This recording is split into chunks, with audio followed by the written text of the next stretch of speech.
Sorry. Talagang walang ibang nasa isip. Parang ako na self-hypnotize. Remember the bull. Valuing, nandun na yung good coming.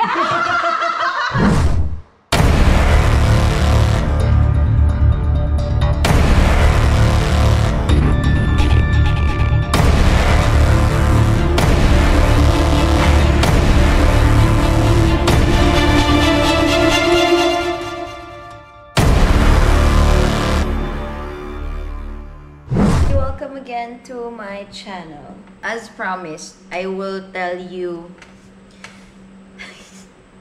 This is actually funny na talaga ginagamit natin yung word na sigbin. So, this is actually the next topic that I plan to share, or the next lesson I plan to impart or share to you that I've learned. Again, my views does not reflect everything cumulatively. Signs that he's probably not into you anymore. Alam naman natin na in every relationship, the sweetness after the honeymoon phase, it's done.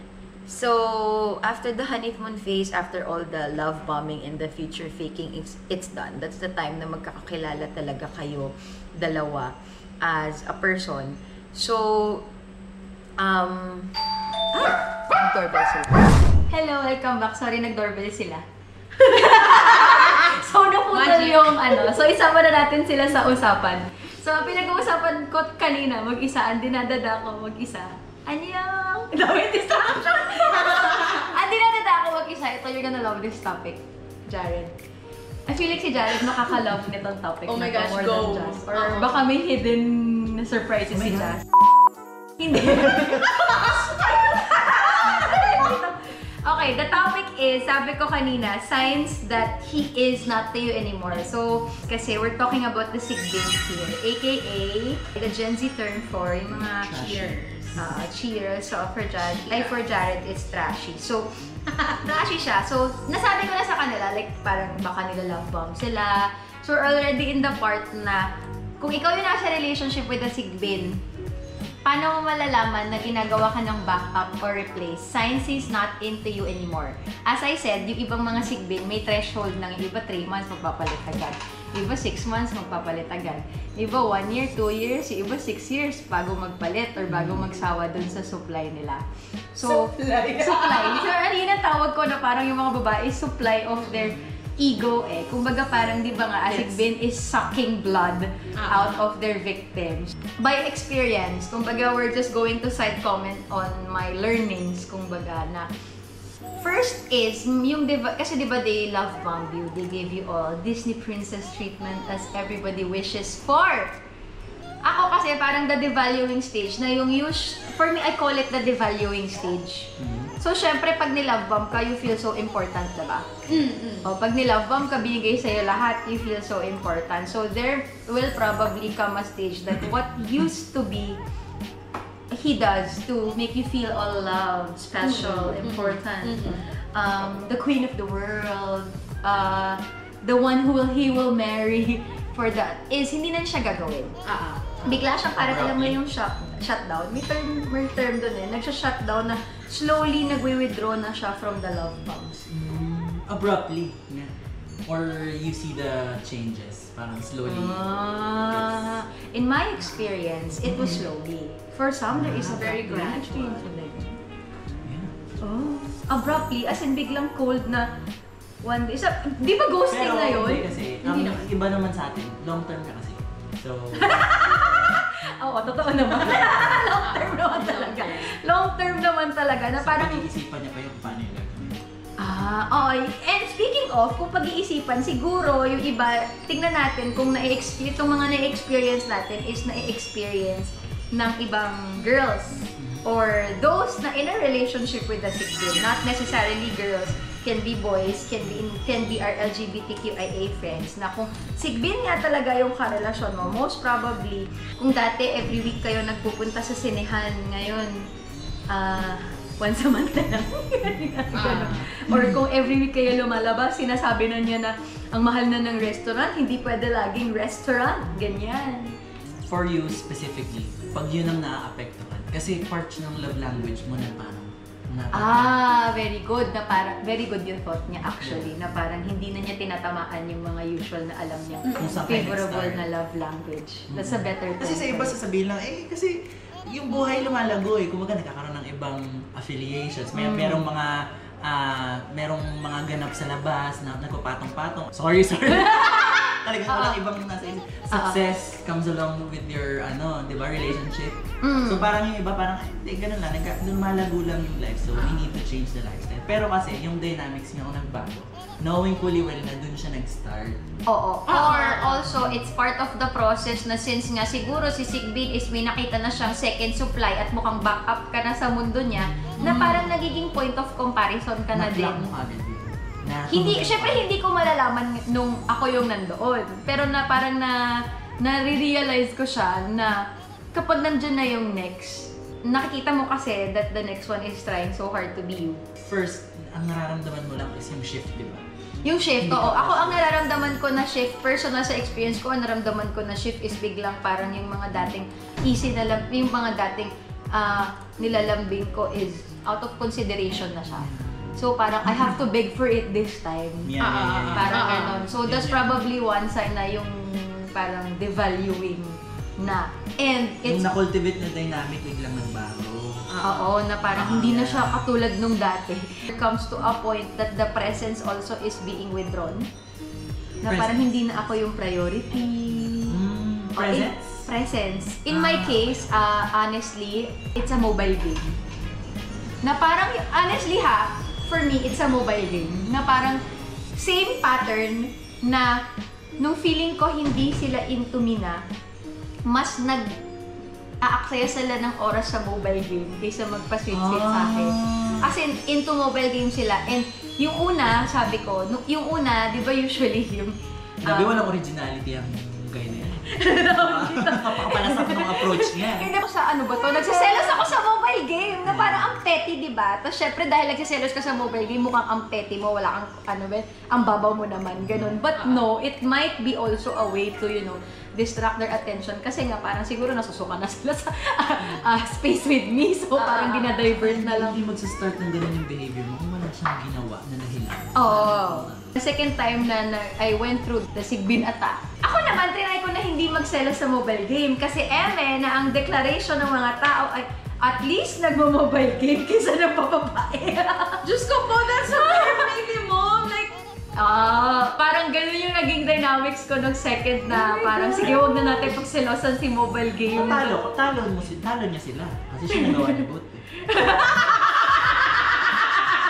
Speaking of bare minimum, so, syempre, being the devaluing stage na nga, at syempre dahil nakasanayan natin yun, there will come a point, there came a point na parang, there was a part na syempre every woman would want to save a relationship. Syempre if it's a long-term one, kung hindi ito yung mga 3 months, 6 months, paano kung yung mga 6 years or 3 years relationship na ang tagal na ng pinagsamahan nyo, so yung level of attachment nun, ang taas na. Na parang, sige, kahit breadcrumb, tinatanggap mo na lang. Would you consider that as panghihinayang lang or talagang hindi lang talaga siya? Ako at that stage, it counted as panghihinayang. And there was a bit of shame na parang, shocks, is this relationship bound to fail again? Pero let's define yung parang other ideas of breadcrumbing. Yeah. Kasi syempre, in my experience, breadcrumbing would be, yun nga, sabi ni Jazz, yung bare minimum efforts of what has been established in the relationship. So, kumbaga parang, I have to beg, breadcrumbing for me means I have to beg for it bago ibigay sa akin. Tapos pag binigay sa akin, sobrang saya ko. Diba? Parang alam mo yung pinakain ka lang ng konti, pinatikim ka, pero it meant the world to you. Yeah. Pero it's all possible. The breadcrumbing is possible. Kasi may love siya. Oo, with you love. care about the person. Kasi kung kahit anong breadcrumbing ako, wala akong paki sa kanya. It wouldn't affect you. Yeah, exactly. And I don't think it's bad or it's regret. Answering your question, it's regret to love a person because anyway, it's a good offering or it's a good service to, give. Yun nga lang, hindi naging maganda ang epekto. Pero ikaw, let me ask you, what is breadcrumbing for you? Kasi sa akin, ganun siya. Na-experience ko siya, pero kasi, admittedly, very surface level lang siya kasi hindi naman ako tumagal sa kahit na anong relasyon. Being being a gay So guy. this is the case of, Yeah. I mean, hindi ko generalize. Hindi, para diverse yung perspective, Yeah. diba? Pero specifically for my own experience, wala akong na-meet na tinagalan ko. Naging seryoso na ako sa una, doon ko naramdaman na may breadcrumbing agad kasi hindi ako binibitawan. So kumbaga parang hindi kami nag-break. Wala kaming official break-up. Pag gusto niyang tumawag, 2 beses ko pala siya naranasan. Pag gusto niyang tumawag out of nowhere, magpaparamdam. Kunyari, paparamdam na kilig sa'yo or Parang, na-miss ka na. baliw na baliw sa'yo. Pero kung kailan lang nila gusto. Pero it all happened to me in college. Kaya hindi ko siya binibigyan ng bigat. Kasi kaya ko siya pinakonsider as surface level. Kasi hindi naman siya tumagal eh. At saka kahit na sabihin nila na hindi naman nag-measure ng bigat yung time, I don't believe in that. Kasi sa time, kaya nga sabi ko iba yung case ng iyo kasi long-term relationship. Pag long-term ang pagsasama ng tao, whether friendship or sa family, marami kang nakakultivate eh. Marami kang space na ginagawa for understanding, for loving, for patience and all that. Kaya ako hindi naman ako pumunta. Pinakamatagal ko 3 months lang. I would rather stay single than be in a relationship kasi hindi ako sure. So yung mga sigbin. Or, what do you do pag binibreadcrumb ka? A curious question. Maano ako eh. Nakita mo naman ako kung paano ako mag-react sa mga issues, di ba? He's I have very to admit. confrontational. Yeah. Tsaka So that's how you stop it. That's how you call it out which sa is, kanya. it has something Which to is do with, good hindi rin siya 100% healthy kasi it's part of my anxiousness din. Parang feeling ko, minsan nga, nauunahan ko na bago Pero you won't be, for me, you won't be anxious if you're not feeling something bad. Kasi parang, you won't be anxious kung hindi mo nararamdaman na Sigbin moves na pala siya. Sigbin moves ba? Yeah. Na Sigbin moves na pala siya. Kumbaga parang you can't blame your body's normal reaction when it feels uncomfortable. Ang pinibigyan mo sa kanya is sarili mo. Oo. So parang bakit naman ako magsisettle for less kung parang may mali naman. Correct. So if he's not into you anymore and he's breadcrumbing you, baka naman gayahin na lang natin si Jared. Confrontational. I will try that for myself. Pero warning, single na po ako for almost a decade. So good luck, guys. Safe. Ito si Jassy. Si Jassy tinatalagin natin. Hello! Baby pa ako, wala akong masyadong experience. Sa breadcrumbing? Nanay ko eh. Valuing, nandun na yung No! breadcrumbing. Kala mo pinapasweldo ko. Pero kasi, I had my fair share of like experiencing the breadcrumbing. Or the Sigbin attacks, kumbaga. Hindi naman siya. Hindi siya Sigbin attack? Hindi siya Sigbin attack because I was never cheated on. Wow, sana. And I hope it doesn't happen to me. Because grabe pa naman ako hold on. Pero kasi, na-experience ko yung breadcrumbing just because hindi na siya consistent. Hindi ko alam kung bakit. Dynamic yung sa'yo eh. Oo, basta Parang yung nawawala dynamics. sa consistency. For me, that's the valuing stage. So for me kasi, and in my experience, for me lang naman, di ba, cannot apply to all you guys, di ba? Sana. Di ba? I hope na, pero I mean, if you feel it, at least think twice or thrice. At least, may alert warning signs na save yourself. For me, save yourself. Pero siguro yung third na parang very obvious na he's not into you anymore is when he finally ghosted you. Oh no! Ako dumating ako sa ganun. Na when they finally... Like all the time? Oo, yeah. Because I went into relationships where I lived in with them before I went here sa bahay na parang... Paano niya nagawa yan? So hindi siya umuwi, gano'n? Oo. Tapos no updates at all. May time na hindi umuwi, yung iba naman bigla na lang hindi nag-text. As in from overly sweet, boom! Overly sweet, exactly. tapos parang akala mo may pa I love you pa. Bigla na lang one day na literal na ghosting. As in parang sweet kayo, parang feeling mo wala namang problema, tapos biglang one day iba. Ito yung literal na bigla na lang siyang nag-iba. Flip, as in, hindi siya yung flip na gradual, flip like devaluing or breadcrumbing na parang pinipitikan ka pa. Ito talagang parang inakyat ka sa peak, tas binitawan ka ng gano'n. Sana the guy just told to me straight na, hey, I don't want you anymore. Rather than ghosting. For me, that should have been na parang sana sinabi na lang niya na sorry, hindi na kita gusto. Sorry, iba na lang yung gusto ko. Parang mas matatanggap ko pa yun. Eh, syempre kasi that's the truth. It's a painful truth na ang babae naman talaga, iiyak naman talaga yan. Pero kaya ba ng kahit na sinong lalaking gawin yun? Kasi yun yung consistent. Good question. Good question. So, if he's not into you anymore, the better question would be, you think he would have the guts or the balls? I mean, I would salute the guys who kasi would diba do that. usually ang ginagawa nila, yun nga, mag-fade ng unti-unti para ikaw ang unang Yun kasi yung... Kaya ba nila ako dinidivide siya kami ni breadcrumb? They always want the girl to be the opener. So of the kaya nila, conversation. maybe, kaya nila ginagawa yung devaluing and breadcrumbing for you to quit. In my case, I am not a quitter, kaya ginos na lang ako, ganun. Para kumagat, hindi. Para masabi nila sa sarili nila na hindi ako yung nagkamali. To diminish the guilt. So, isa yun sa mga style, guys. And, yeah, probably. Pretty consistent naman siya. So, safe to say. Confirmed! Siyempre, ang babae, normal instinct niyan is hahabulin kita.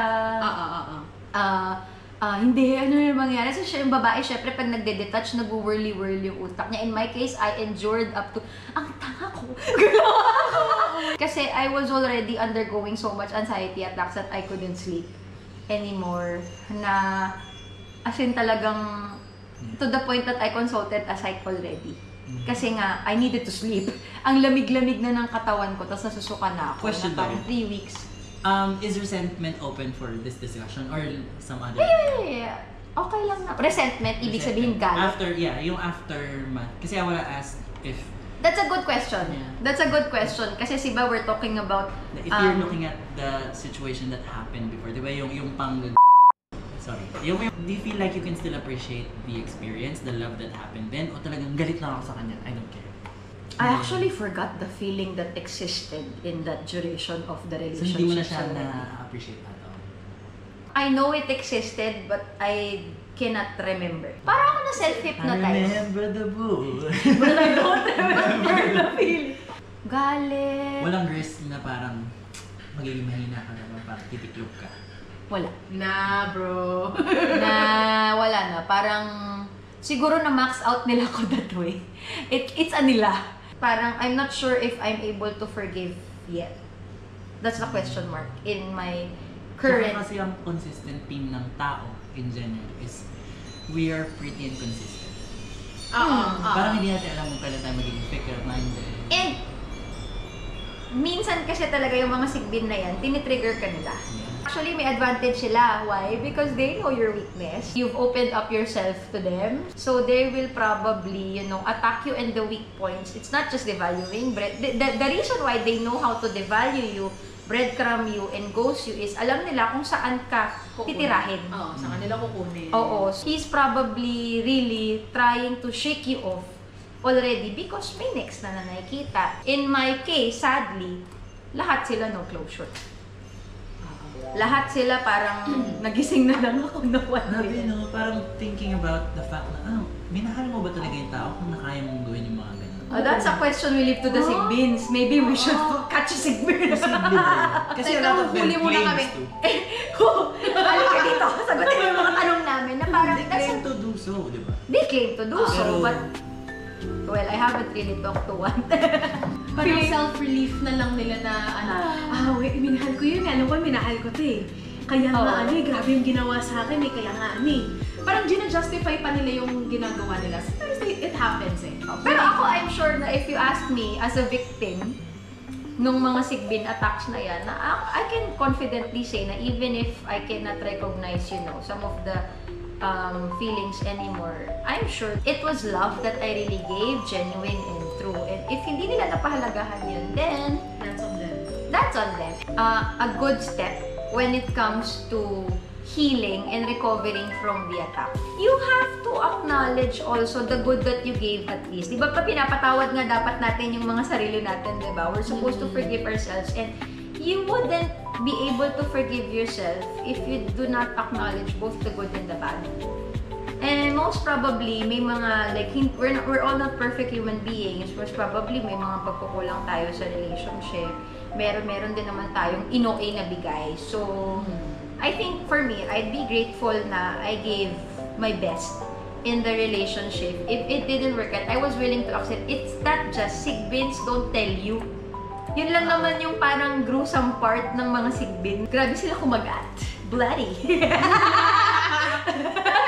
Kasi nga, diba, their nature is Their sucking the nature life is, out of sucking you. the life out of you. Na parang towards healing, you need to acknowledge na you once love. Kasi kapag i-deny mo sa sarili mo na you once love, mas lalong mag-whirlwind yung utak mo. Kasi magkakaroon ka palalo ng maraming questions. So, ibigay mo na yun sa sarili mo, kumbaga.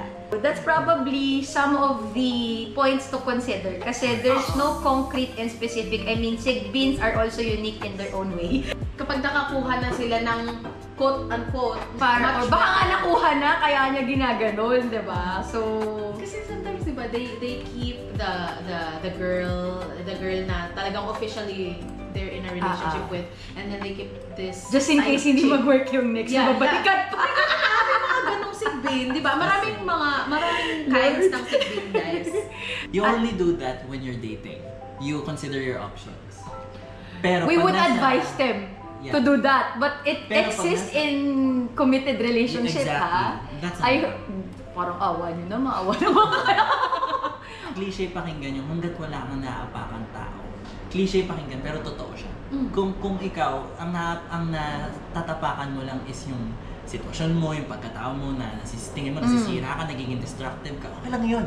It's part of your journey. Pero pag sana na iba, yun na kumbaga kung nag-rampage ka na, good luck na lang sa'yo, silod sa'yo. Collateral damage ka, gano'n. Possibly. Oo, possibly. Kasi sabi nga natin, yung mga sigbin may sa sarili nilang pagkataan, hindi nga nila maintindihan kung kangaroo sila o rabbit sila. Aso ba sila? So, they're probably so confused with their self as well. Yeah, That's why they go on a rampage of blah blah blah.